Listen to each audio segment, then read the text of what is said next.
I'm sorry, sir, but you can't send any swear words in a telegram. 11-pound boy arrived. Mother and child doing okay.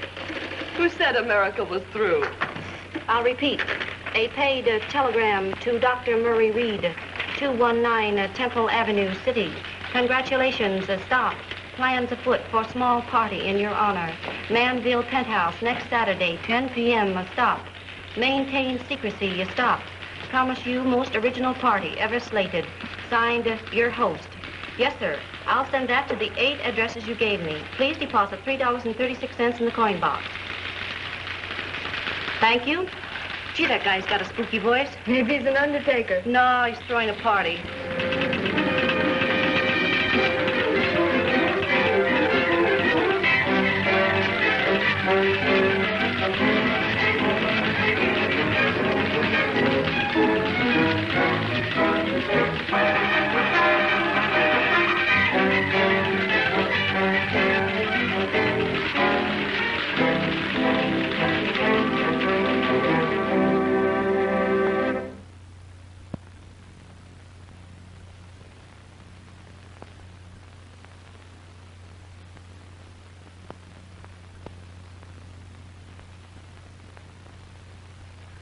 No answer.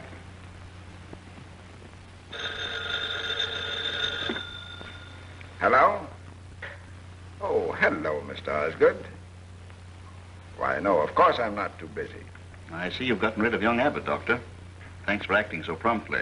Well, you may rest assured that I will never retain anyone on the faculty who is distasteful to you, Mr. Osgood. Yeah, but he claims it wasn't radicalism. He says it was just constructive patriotism to train the next generation to take care of crooks like you, Mr. Osgood, who cheat the investing public. Yes. Oh, by the way, the papers tonight will carry the story of your latest gift to us. Oh, that wasn't necessary, Doctor. You know how I dislike publicity. Perhaps my example will encourage others. It's all right, Doctor. Keep up the good work. Get the afternoon papers. Clip all references to my gift to Rayburn University. Yes, sir. There's a Mr. Henry Abbott waiting to see you. Abbott? Probably wants me to have him reinstated in the university. Let him wait. Yes, sir. And get campaign headquarters. I want to talk to Burke. Yes, sir.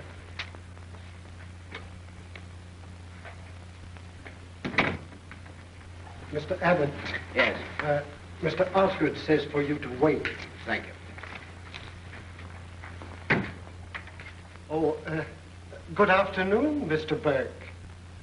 Hello, Burke. What's up?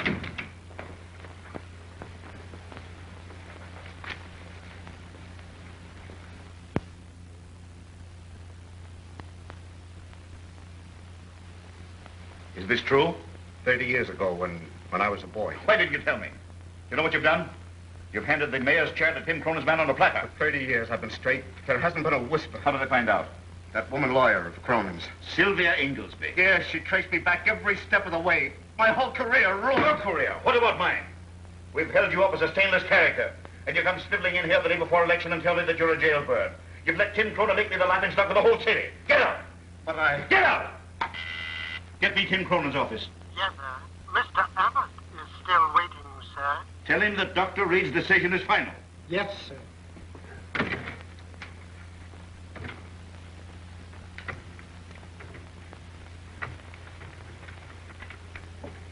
Mr. Abbott.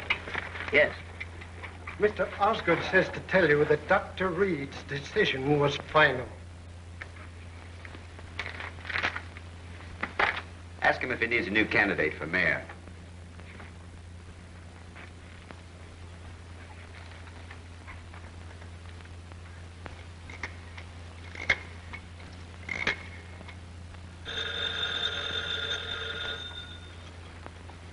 Yes? Mr. Jason Osgood would like to speak to Mr. Timothy Cronin. What do you say?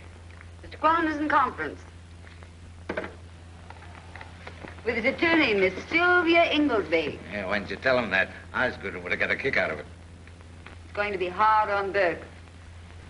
was the only way we could get at Osgood. We had to smash that good government league of his. And don't you waste any sympathy on Bert. He shouldn't have gotten our way. It must be nice to have everything your own way. You ought to know. Goodbye.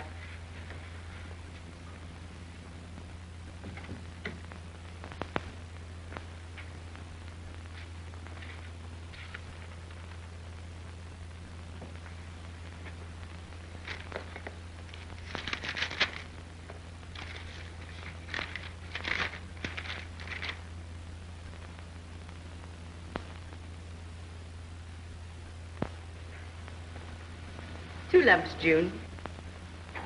You know, Margaret, your party last night settled a problem for me. Really? What was it? About the Cronin girl. She's been everywhere, you know. But I couldn't quite make up my mind about her. Of course, when you left her out, that decided me. Well, I've no doubt she's a very nice girl. But after all, she is the daughter of a corrupt politician. And one must draw the line somewhere. Very grand, madam. Oh, thank you.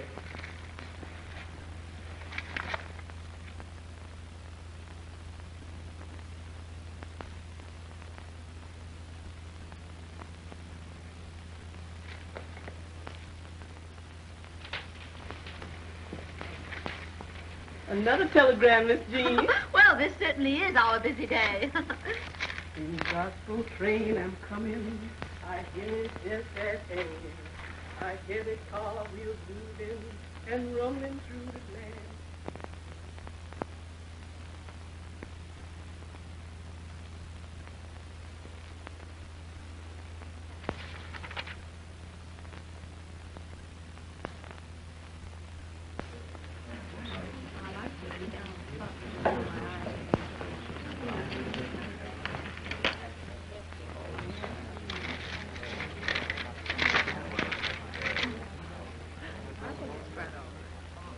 Congratulations. Good news, Mr. Abbott? Oh, no. Invitation to a party.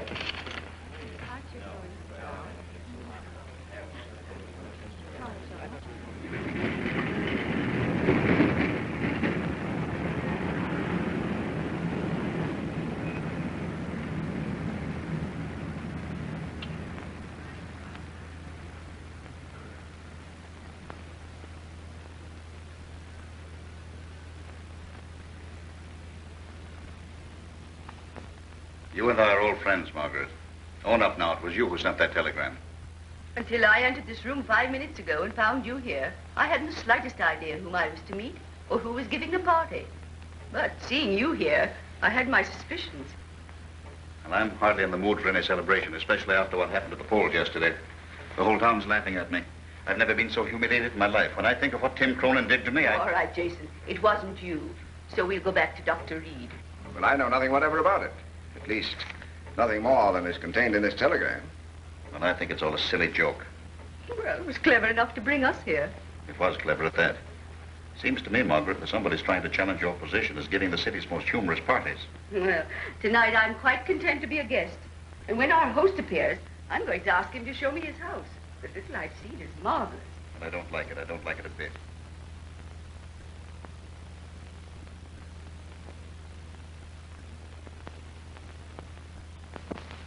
Everything is to be done on schedule according to these instructions.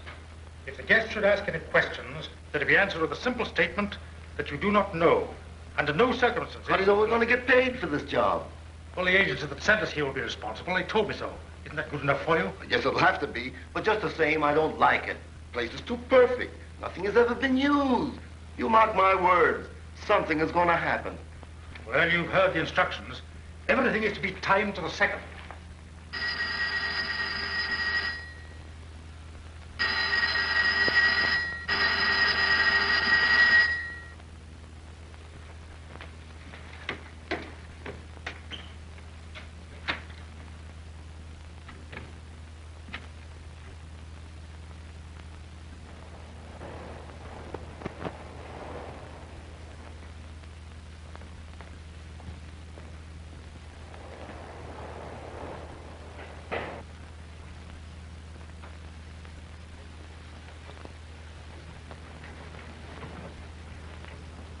Don't think I'm through. Just now, Tim Cronin's in control. But Cronin's a crook, and crooks are always greedy. He'll make mistakes, and then I'll have him. Cronin's a dangerous man, Mr. Osgood. I've heard some terrible stories about him. Anything you've heard about Cronin, you can multiply by 2. The man's utterly unscrupulous. What name shall I say? Well, somebody's got a sense of humor.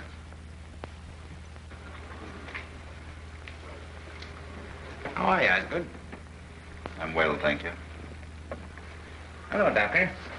I met you once somewhere. Speakeasy, wasn't it? I've never been in such a place in my life. All right, Doc. My mistake. Maybe it was in church.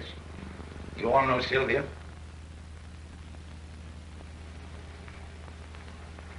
This, I believe, is Mrs. Chisholm. I've heard my daughter speak of you quite recently, in fact. She's a very charming girl. Yeah. I'll tell her you said so.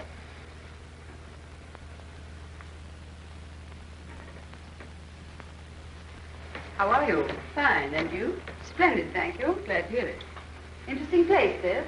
No hard feelings, I hope, Osgood. My man won and yours lost. I guess that's all there is to it. I don't think there's anything to be gained by discussing the matter. Okay. I sure love a good loser. Swell place, eh? Hadn't any idea it would look like this. Why not own up, Sylvia? You're the one who sent those telegrams. You're wrong, my dear. I got one myself. Shall I read it to you? That's hardly necessary. We all got them.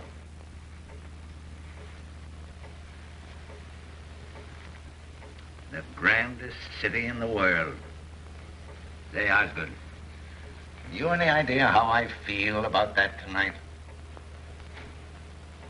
Maybe you can guess. I think we'd better go. Oh, Doctor. Doctor. Yes? We're leaving. We're not very popular here. What do you want to go for? Why, you only just come.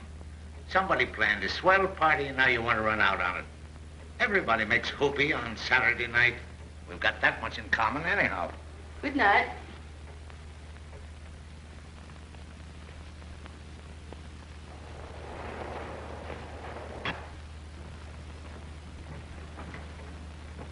Hello, folks. Well, this is a surprise. Why don't they build elevators all the way up to penthouses? Good evening, Miss Chisholm. Good evening. Mr. Osgood. How are you? Doctor. How do you do? Well, Sylvia. And Cronin. Hey, this is swell of you, Tim. I suppose it's your way of celebrating. Considerate of you to invite Osgood, and very nice of him to accept. I've changed my mind. I'm remaining. What about you, Margaret? As you wish. You're not thinking this is my party, are you? Well, yes, isn't it? Yeah, that's the trouble with you authors. You got too much imagination.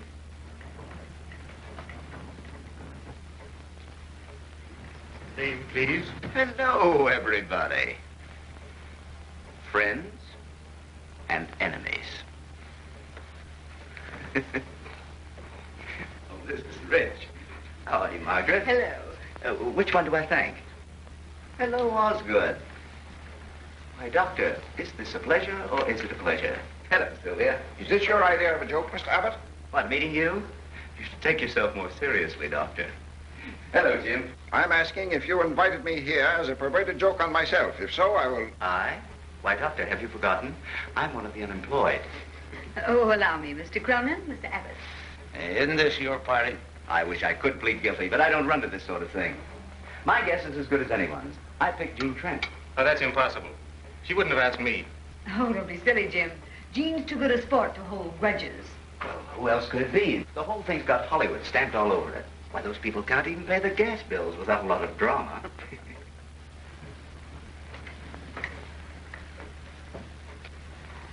Miss Jean Trent. Hello, Jean. Hello, Henry. There she is. What did I tell you? Thrilled.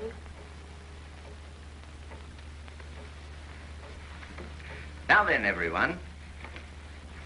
Make your prettiest bows and say thank you.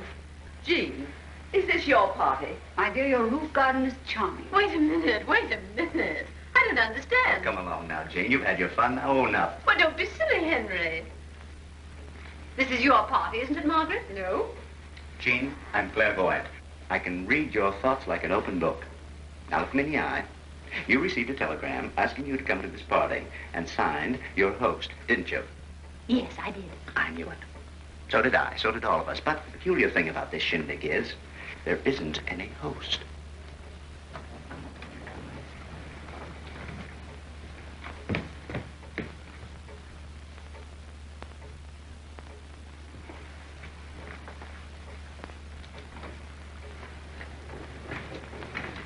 What name did you say, sir?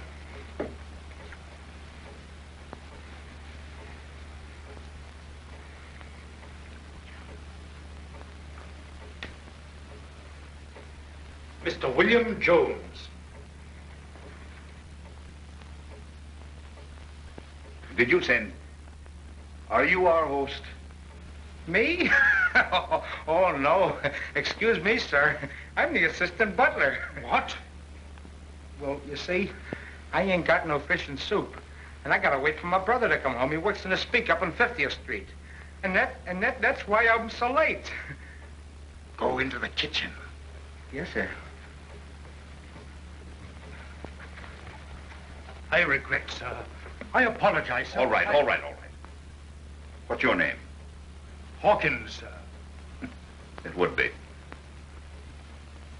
Hawkins, we'd like to know something. Who's giving this party? That I cannot tell you, madam. You mean it's a secret? I mean I do not know, sir. I was engaged this afternoon by telephone through the Castildan agency. Typewritten instructions were mailed to me, sir. I was to come here tonight and find everything in readiness for me. How'd you get in? The key also was mailed to me, sir.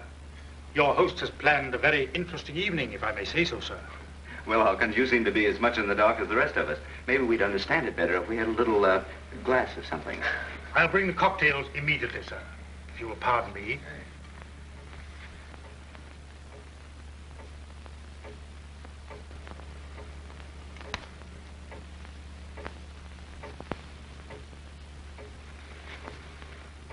Don't turn that thing on, Hawkins. It makes such a beastly noise. If you don't mind, sir. Oh, but I do mind. I'm sorry, sir, but my instructions were to turn the radio on at this particular time.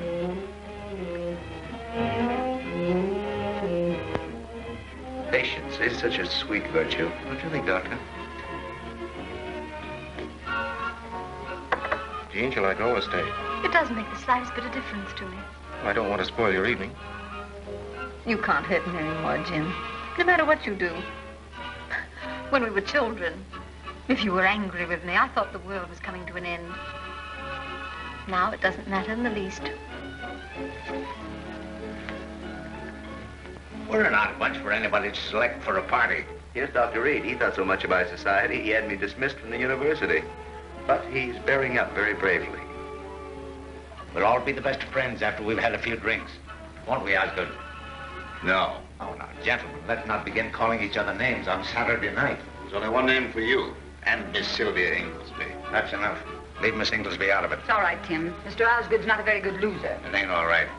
That mealy-mouthed hypocrite can't insult you and get away with it. Any more than that Chisholm woman's going to get away with what she did to my daughter.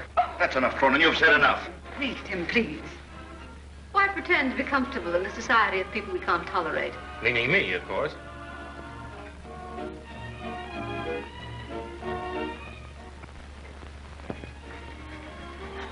Please.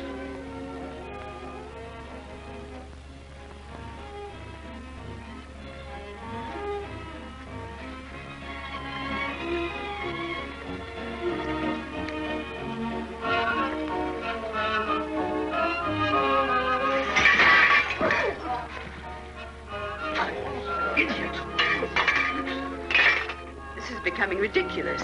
Back to the kitchen. Go into the kitchen.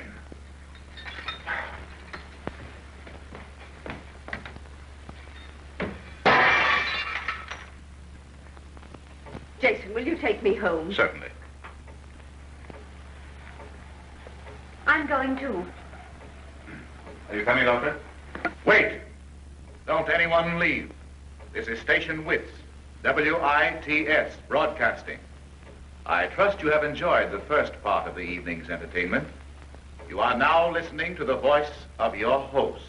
Ladies and gentlemen, you are promised the most original party ever given in this city. Tonight, my friends, we are to play an amusing game in which each of you will have ample opportunity to use your brain.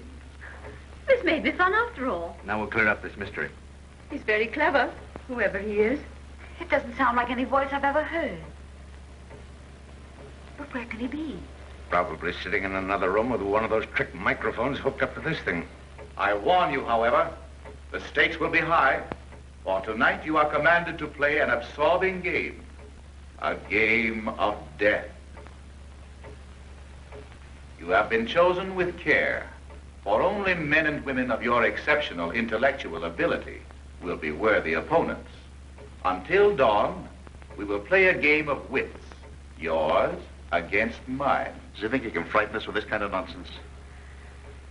Jason, I am frightened. Someone's having a joke. I warn you, it is not a joke. This is the voice of one you know well. One who has planned revenge because of deadly wrong. Give attention to the rules and try to win. He hears us. You will notice the telephone connections have been cut.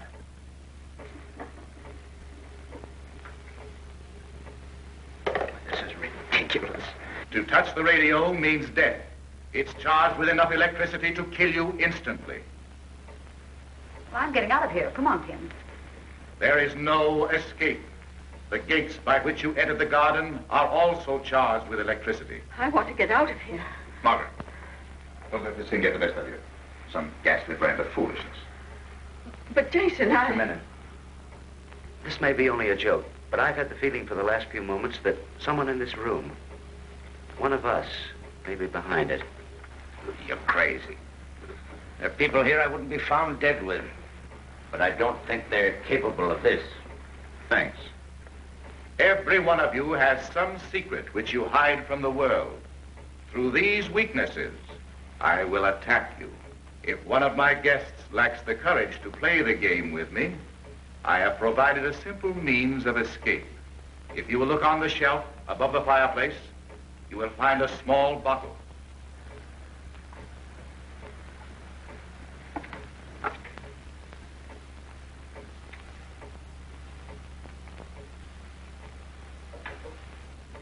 Prussic acid. Escape? You mean suicide? Well, if one of you is doing this, won't you stop it, please? My friends, before the clock strikes 11, one of you will be dead. The one who least deserves to live. This is absurd. For those of you who think it is a jest, permit me to direct you to the door at the right of the entrance. The key is in the hand on the table. Now we'll meet our host. He's been behind that door all the time. Why, of course, it couldn't be anything but a joke.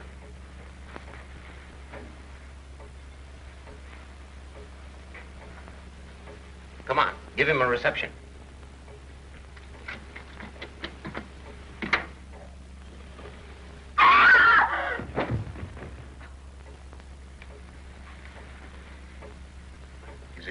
Is he dead? Anybody know him? Electrician's tape. Here, lend me a hand.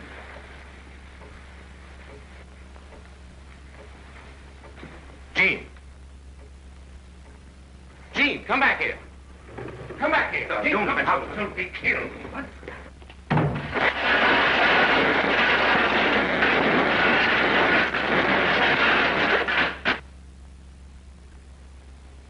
You might have been killed.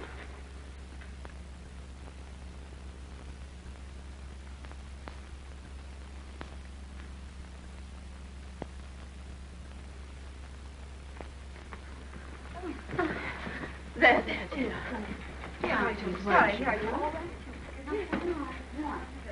I guess the best thing for us to do is to stay in this room. Gentlemen, I've got an idea. Come on.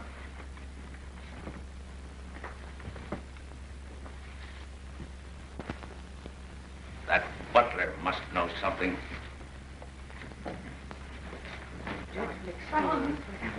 I think we better go in with the others. I think that's a good idea. All right. You'll feel better. I'm all right now.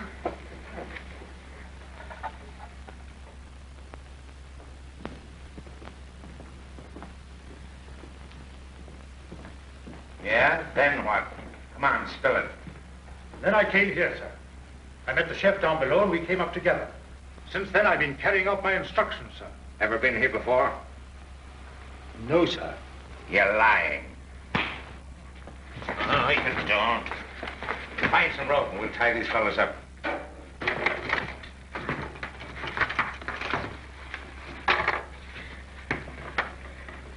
You're out of circulation for a while. Did your instructions tell you what to do now? We've got to find the man who hired them. If we're going to get out of here alive, we've got to find out who's back of this. I suggest we give this place as thorough an examination as we can. As we dare. If you'll allow me, I'll divide you into searching parties. Shoot. Miss Inglesby, you go with Jean and Margaret. Examine the bedrooms thoroughly. Abbott and Cronin take the dining room and the floor beyond. Jim and the doctor can take the garden. What about the living room? I'll go through that myself. Let's go.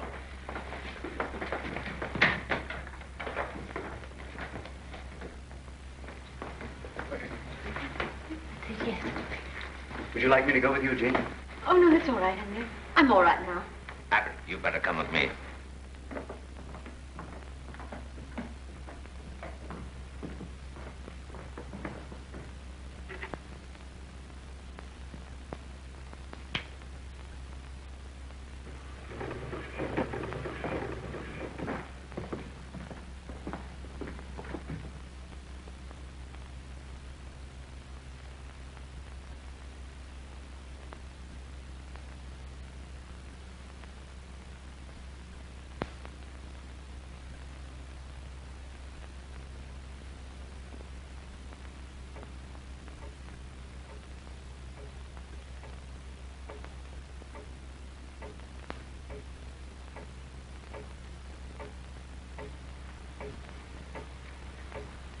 Can you hear me?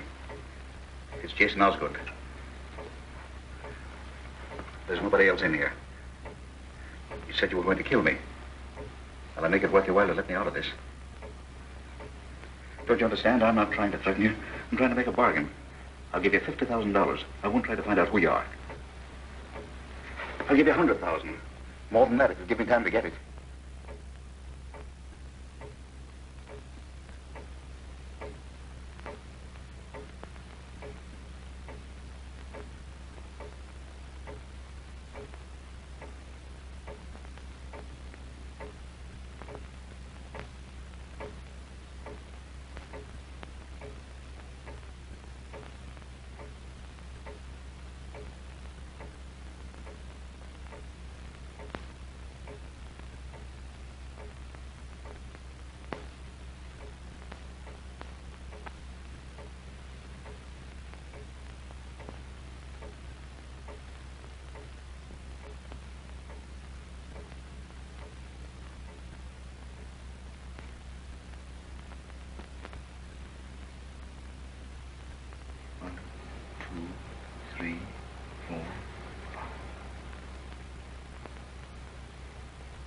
One for each of us.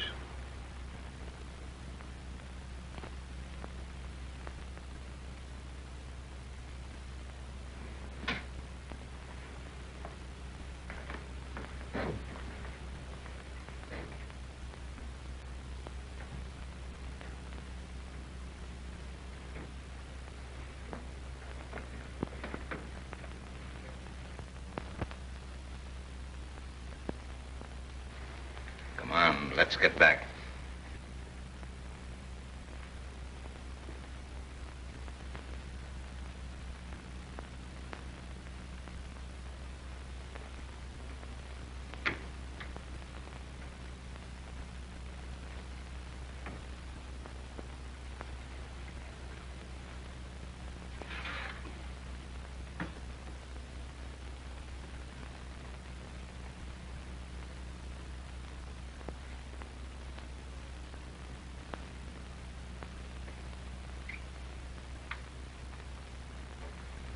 Did you find anything? No, did you? No.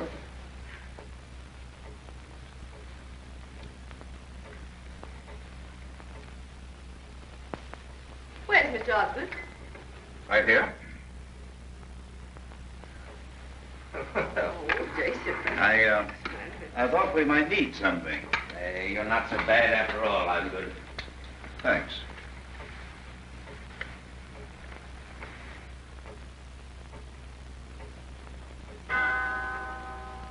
Look, it's 11.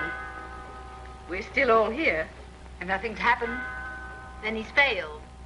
Your good health, everyone. Stop. Don't drink.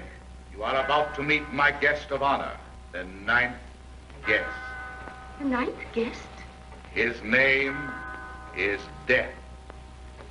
It pleases me greatly, my friends, to tell you Mr. Jason Osgood will be dead in a few seconds.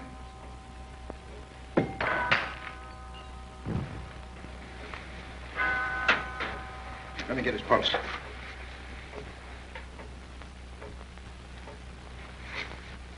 You did this. You're crazy. You wanted him out of the way so you and your crowd could do as you pleased. Now he's gone. You killed him. Why, you fool. Don't do that. You hated him. We all know that. Sure, I hated him. But not enough to kill him. You don't have to stand this kind of talk, Tim. Please, please, we've got to keep our heads. My friends, none of you is guilty of the death of this man. He was the agent of his own death. The drinks he offered you were poisoned.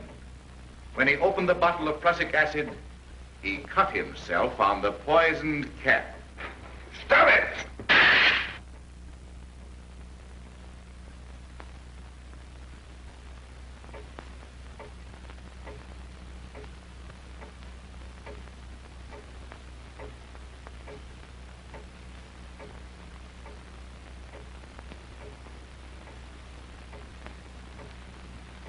I can't stand it. I can't stand it any longer. Oh, please, dear. Control yourself. You must. For all of us. It's that clock. Won't someone stop it? That won't do any good, Miss Chisholm. Oh, but it's that ticking. He said another one of us would be gone at 12. Now, listen. We've all been told we're going to die. The next one in 15 minutes. Osgood weakened. He's dead. All we've got to do is keep our heads and nothing can happen to us. You want us to sit here like a lot of sheep waiting to be killed? Can't we do anything to fight back? Don't you see that's just what he wants us to do? Suppose we should fight back. What would we be fighting? Shadows. There must be some hiding place. He's here somewhere. Search the apartment. This is not a game of slaughter. It is a game of skill. We're trapped by a maniac.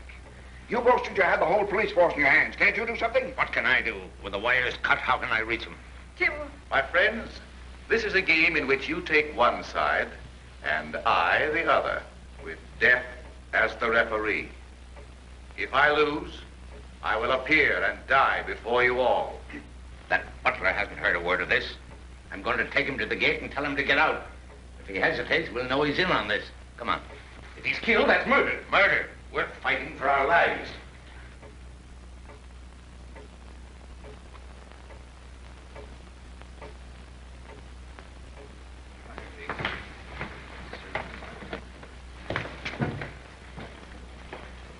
He heard you. He's taking care of the servants. Then they are part of it. I was right. There is a hiding place. Somebody untied them. They couldn't just float away. Yeah, somebody untied him, all right. That somebody is one of us. I want a showdown. Do you dare to imply that I would... Dare? Me? Caught like a rat? You bet I dare. If you're not doing this, one of the others is. Why, you can't talk to decent people that way. Tim, Dr. Reed. Stop it, you hear? You're acting like a couple of caged animals. That's what we are, caged. Can't you realize we've got to stick together? If we don't, we'll all be dead before morning. Get back in that living room. Sit still and don't answer a single challenge the voice offers. I tell you, nothing can happen. Sit still, nothing. I'm going to find those servants. I'm going with you. Well, go ahead. It's your funeral. Well, we'd better keep an eye out.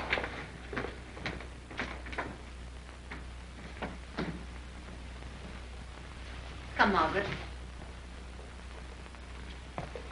Wait. I don't want you to go. What right have you to tell me what to do? Oh, Jane, please. And please stop pretending. Pretending? Yes. Your sudden anxiety for me is a little absurd. You won't listen? No.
We've been in there. I know, but I want to look again.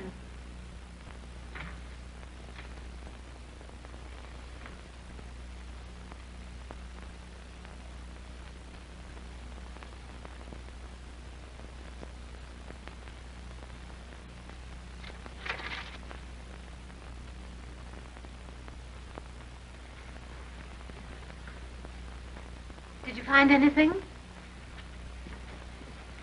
Did you find anything? No. Come along, then. The others will be wondering where we are.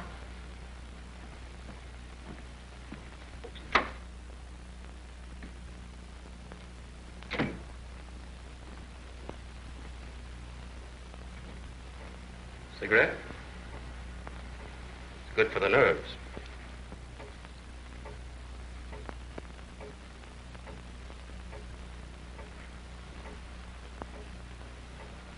No, thanks. I'll smoke my own.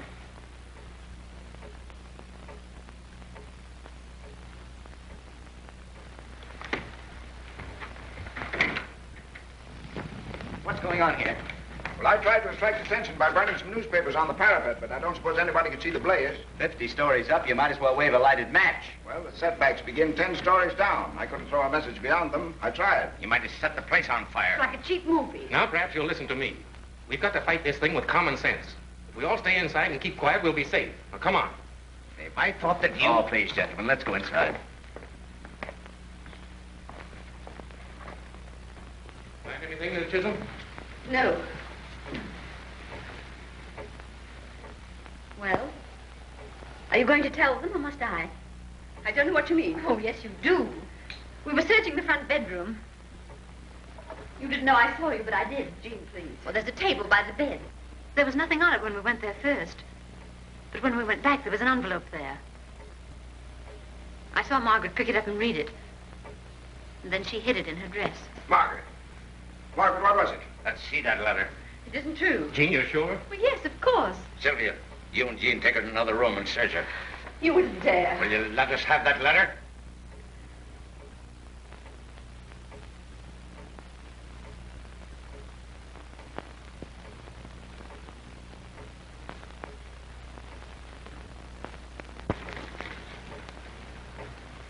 Before the night is over, Margaret Chisholm, I will expose you for what you are, your host. What does it mean? I don't know. I'm as ready to answer for her as for myself. There's no mystery in her life, no secrets. This letter may have something to do with our predicament.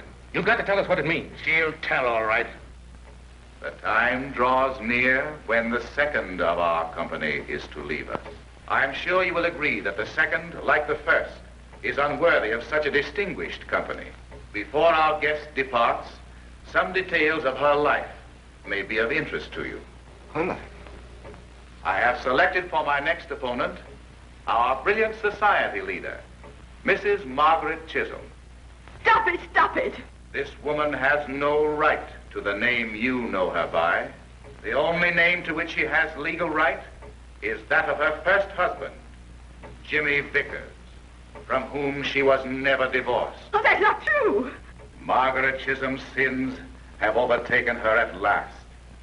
Jimmy Vickers is locked up in an insane asylum. But I am prepared to expose this society leader as a bigamist. Oh, that's a lie. He's dead, I tell you. Bigamist. And my daughter wasn't good enough for your crowd. Every dollar Margaret Chisholm possesses was stolen from the husband she had committed to an institution. No.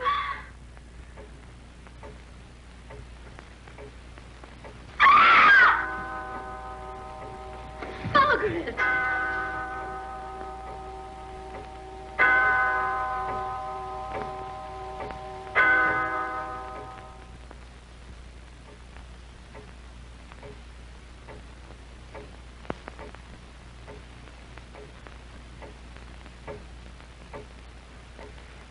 Minutes more. Stop it, please. 15 minutes more. Can't somebody stop her? I can't. None of you will listen to me. You told us to sit still. Nothing would happen. Now Margaret's dead.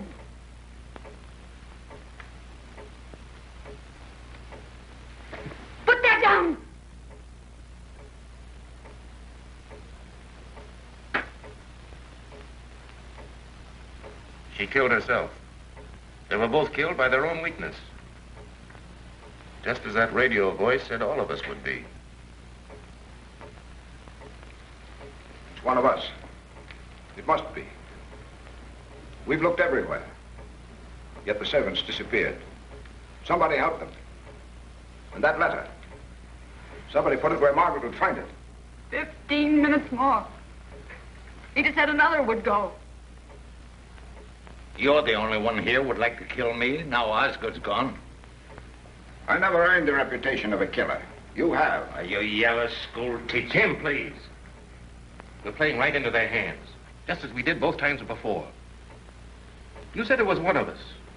How do we know it isn't you, Doctor?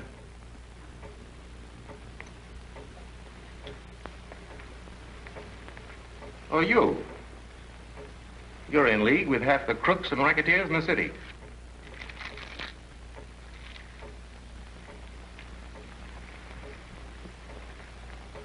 There are 6 of us left.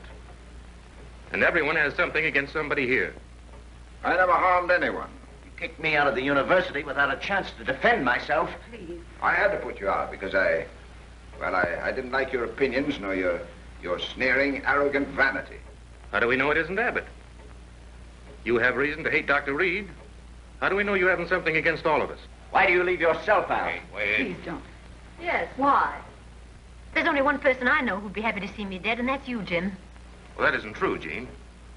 I think you're a little snob, eaten up with self-importance, but I wouldn't kill you. Oh, yes, you would. I'll tell you all something you don't know about us. Jim and I were brought up together. Our fathers were friends. We were in love. But I soon got over it when I found out Jim hadn't an ideal in the world but money. Our fathers between them owned the Chetwood estate. They left it to us with a proviso that it couldn't be sold unless we both agreed, because they thought we'd be married and live there. When Jim found out there was oil on the land, he wanted to sell it. But I refused. That's when he turned against me in his newspaper column and tried to ruin my career. That's why I think you'd like to see me dead. You'd be a millionaire if you could sell Chetwood.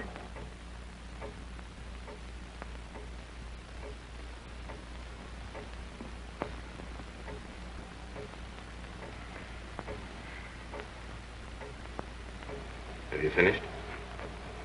Yes. Jean, I'll tell you the truth. I've loved you ever since you were a little girl. There's never been anyone else. I know you're vain and shallow. But as long as I live, I'll go on loving you. Because I can't help myself.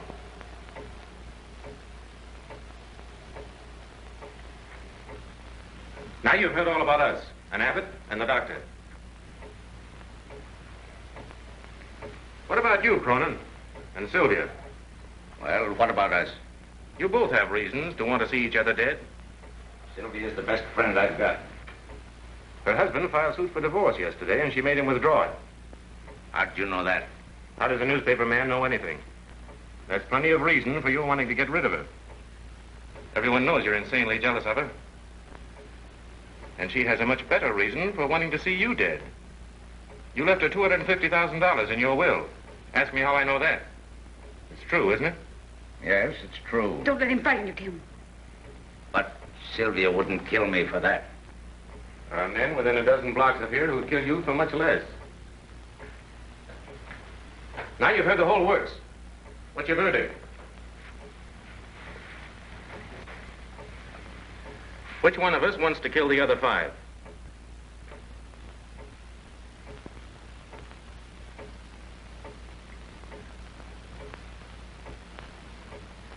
Don't all speak at once.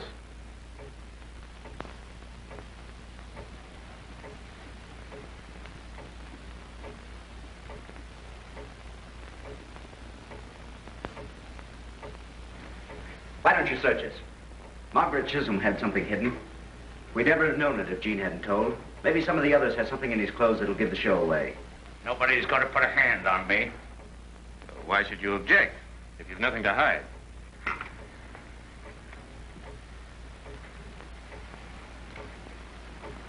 Well? Jim, please, Jim. Make you feel any more secure? Here it is. I'll take it. I've got enemies enough. I always carry a gun. Surgeon, take it. You'll be sorry for something. What's this? The radio tube. It was you. Where did that thing come from? This is string-up, that's what it... Can't go, do you hear? Let it go. Sylvia! Put that gun down! Put it down!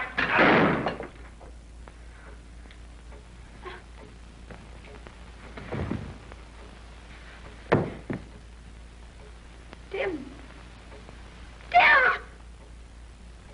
I killed him. Tim! Oh, Tim, Tim! I didn't mean to do it, Tim, Tim!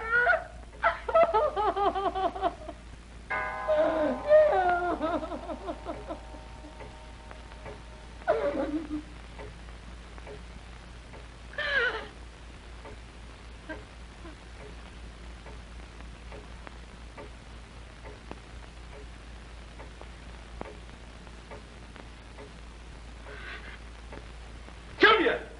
Stop. Sylvia, come back! Sylvia! Sylvia!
Drink this. Gene.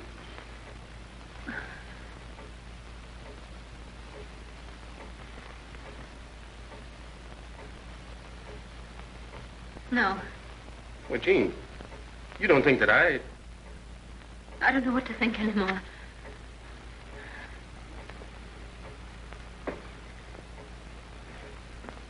Well, we're all right, Gene. We're going to get out of this place. I know I'm going to die. You're not. The others all did something. They brought it on themselves. We won't. I love you, Gene.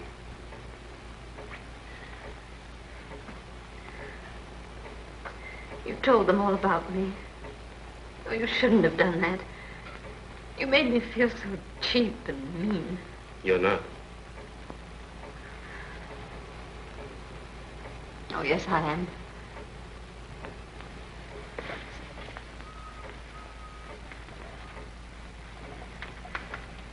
Ever since that awful thing happened to Sylvia, I've been thinking. I've been seeing myself as others see me for the first time. As you've seen me. You're adorable. You tried to help a selfish, arrogant girl. And she just thought you were greedy. What difference does that make? You're a success now. Oh, no, I'm not.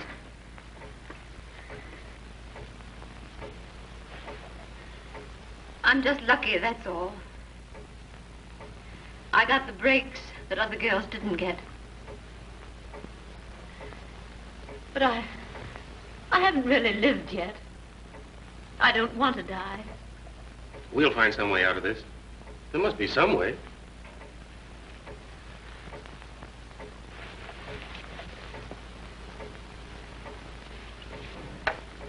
Here, drink this. Yes, Jim.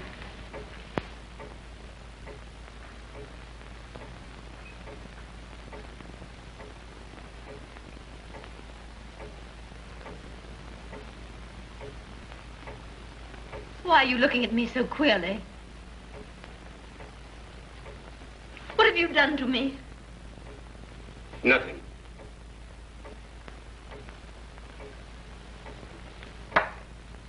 Now you satisfied?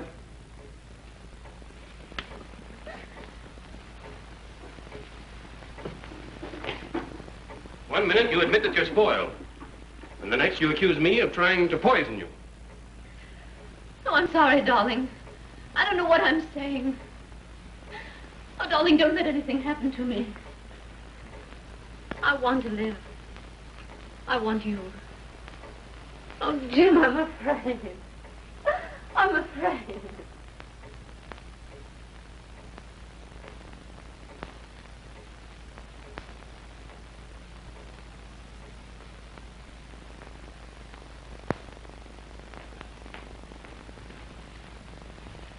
Come, pull yourself together, Abbott. I'm all right. Stop trying to take care of me. Let's go inside. I don't feel safe out here.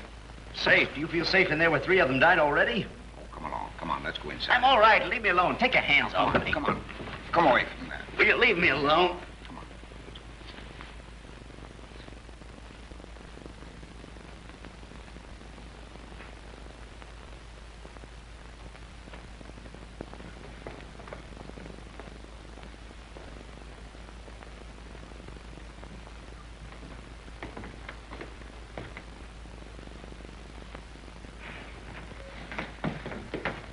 What are you doing down there? What are you doing down there? Where have you been? There's a door back of this refrigerator. Did you find my pencil?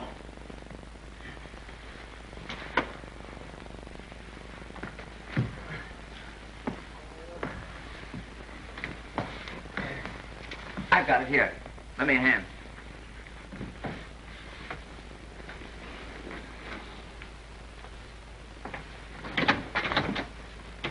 It's locked on our side. Open it.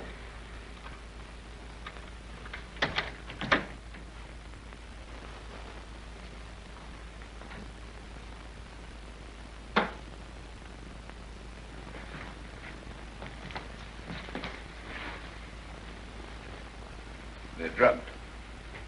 For goodness sake. Oh, my pencil. I found my pencil. What do you know about this? Please. What architecture? Boy, oh boy. Eeny, meeny, miny, mo. I think that was... Oh, he's drunk. Yes, right, mister. He's drunk. Come on, let's get out of here. That's a good idea. Let's get out of here.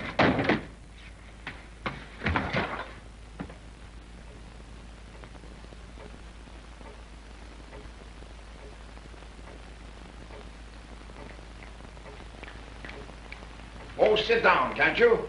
There's nothing to be gained by being a coward. You can't talk to me like that. If you're brave, it's because you've got nothing to be afraid of. I think you planned this whole thing yourself. Stop it. Can't you see what you're doing? You're fighting just as the others did before they were killed. Jean's right. It's what I've told you all along. For heaven's sake, keep still.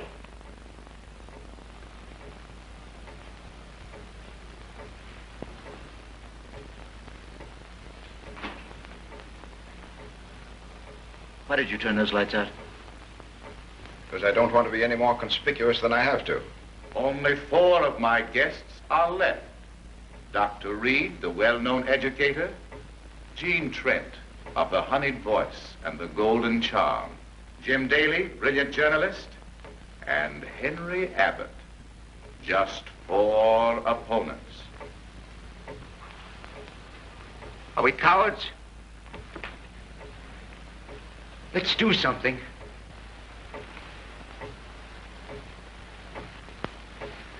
Let's die fighting. My friends, permit me to remind you that there is but one danger in this room. The danger that you may not outwit me. You haven't the courage to fight this through. He hears us. Oh, where is he hidden?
He's dead.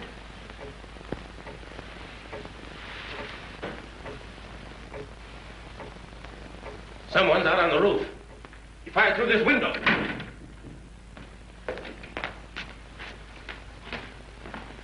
Jim! Jean.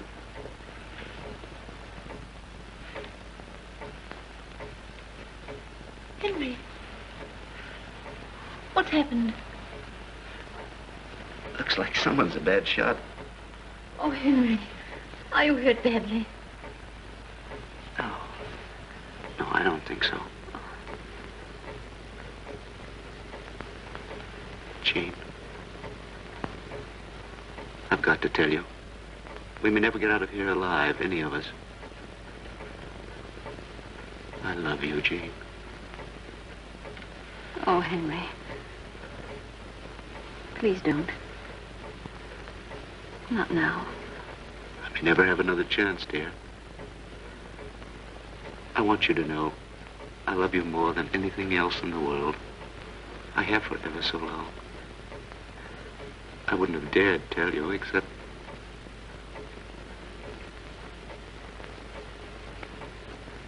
It doesn't make any difference whether I love you or not, does it? Oh, Henry, yes, of course.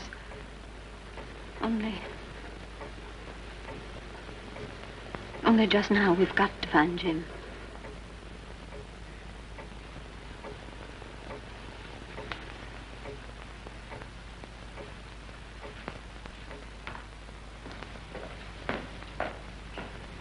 Jim! Jim! Jim, where are you? Jim! Jim, where are you?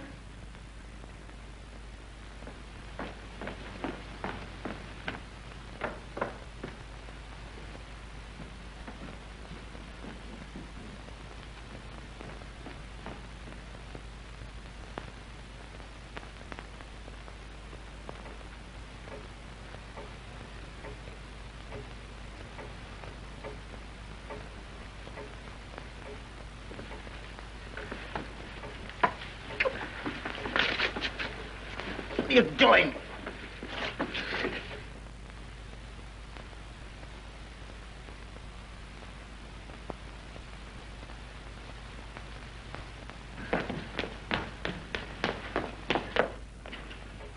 Jim! Take this tape off my eyes. Do you want to kill me the way you did all the Why others? have you got him tied up like that? Come to your senses, Jean. You realize this man has killed 5 of your friends here tonight? He's done nothing. He knew he couldn't get me the way he got all the others.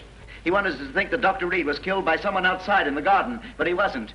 He killed Dr. Reed with a gun from this room. Then he fired the second shot at me, but he almost missed me in the dark. That hole in the glass wasn't made by a bullet. It was made when he threw the gun through the window. If you look lower down, you'll find the hole where the second bullet went through.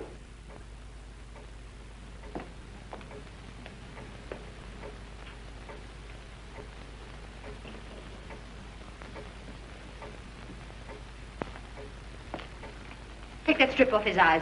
Jean, you don't understand. Take that tape off his eyes, quick! Jean, put that gun down. I mean it.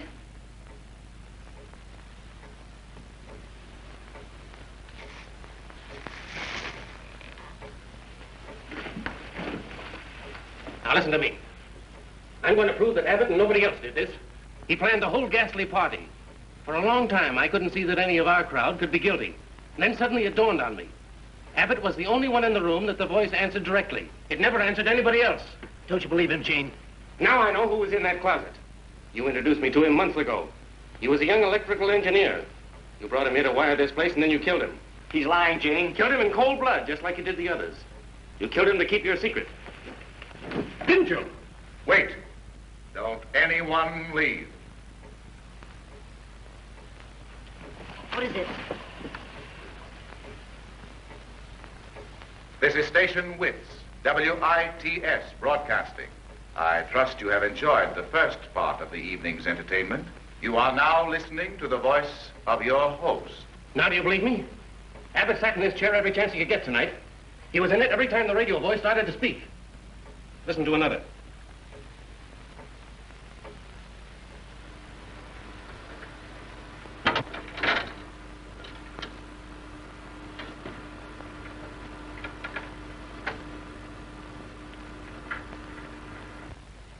You are about to meet my guest of honor, the 9th guest. His name is Death. I have selected for my next opponent our brilliant society leader, Mrs. Margaret. No, you don't. Don't move, Henry.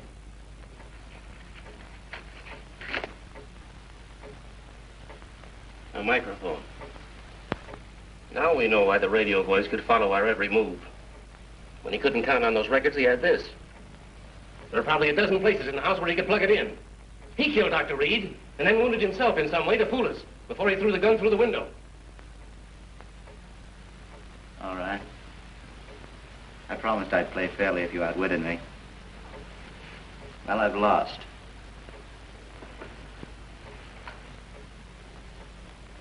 You think I'm mad, don't you?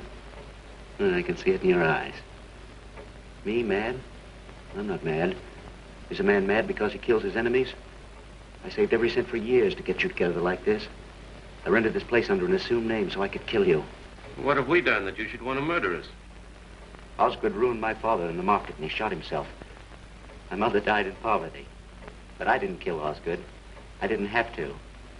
I knew he'd do anything to save his own skin. That's why I poisoned the cap of that prussic acid bottle. His own greed killed him. That doesn't account for Margaret and the rest of them. Margaret Chisholm's real husband was my brother, Jimmy Vickers. Yes, my real name's Vickers. You remember, don't you, Jim? The Vickers disgrace made fine copy for your paper. It got you your first real break. Margaret Chisholm bled my brother for every cent and left him to die in an insane asylum. But I didn't kill her either. I didn't have to. I knew she'd take the coward's way out, and she did. Sylvia Inglesby handled Margaret Chisholm's case against my brother, and Cronin pulled political strings to help her do it. He's known for years she was an imposter. But he kept still because he was counting on her to have his daughter socially set. Then why did you struggle with Sylvia over the gun? You tried to save Cronin's life. I struggled to fool the rest of you. But while I struggled, I made Sylvia point that gun at Cronin and kill him. A life for a life. Isn't that what the Bible says? Oh, Jim, I can't stand anymore. You think I shouldn't have killed Dr. Reed, don't you? Well, he killed me, my future, when he had me thrown out of the university. What have you got against Jean? I always loved Jean. I wanted you, Jean. I wanted to take you with me. It was the only way I could have you. He's mad. I promised if you'd win the game, I'd die in front of you.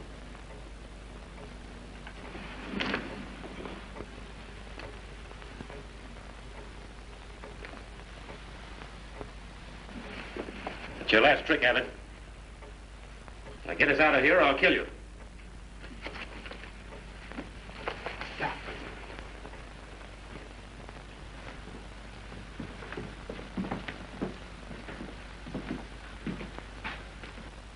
Where's the switch?